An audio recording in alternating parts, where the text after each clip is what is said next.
nagawa na naman ako ng overnight. Gumawa ako ngayon, ilalagay ko na naman siya sa rib. Overnight oats, chia seed, green grapes, protein, and ngayon naman nilagyan kong gatas. So ayan na naman, ilalagay natin yan sa freezer, sa refrigerator. Kahit ilang araw yan, hindi yan masisira. Maglalambot yan, parang aangat yung ano. Hindi ko yan niluluto, minahayaan ko lang sa frigidaire yan.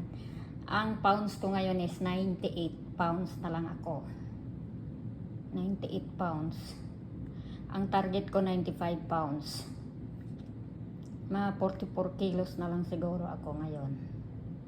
Ayan. Ayan yung ginagawa kong dinner. Pwede mong gawin dinner, pwede mong gawin breakfast, pwede mong gawin lunch. Depends sa'yo. Ako ginagawa ko yan dinner sa gabi. Yan, nilagyan ko siya ng gatas, protein, oatmeal.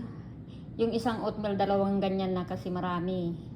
Tapos, chia seed, gatas. Nilagyan kong protein, gatas, grapes na green, tapos oatmeal, tapos protein. Ayan yung every dinner natin yan. Mabigat sa tiyan kasi yan. Tapos more fiber pa siya. More fiber siya. Oo. Kaya maganda siya. Diba? Ayan yung kakainin natin.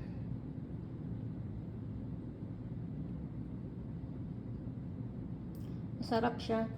Kahit hindi mo na siya lagyan ng honey. Pwede mo din siya lagyan ng honey kung gusto mo. Pero sa akin, okay na sa akin kasi matamis naman na yung ano. Hindi ako mahilig masyado sa tamis. Ayan. Nakagawa na naman tayo, diba?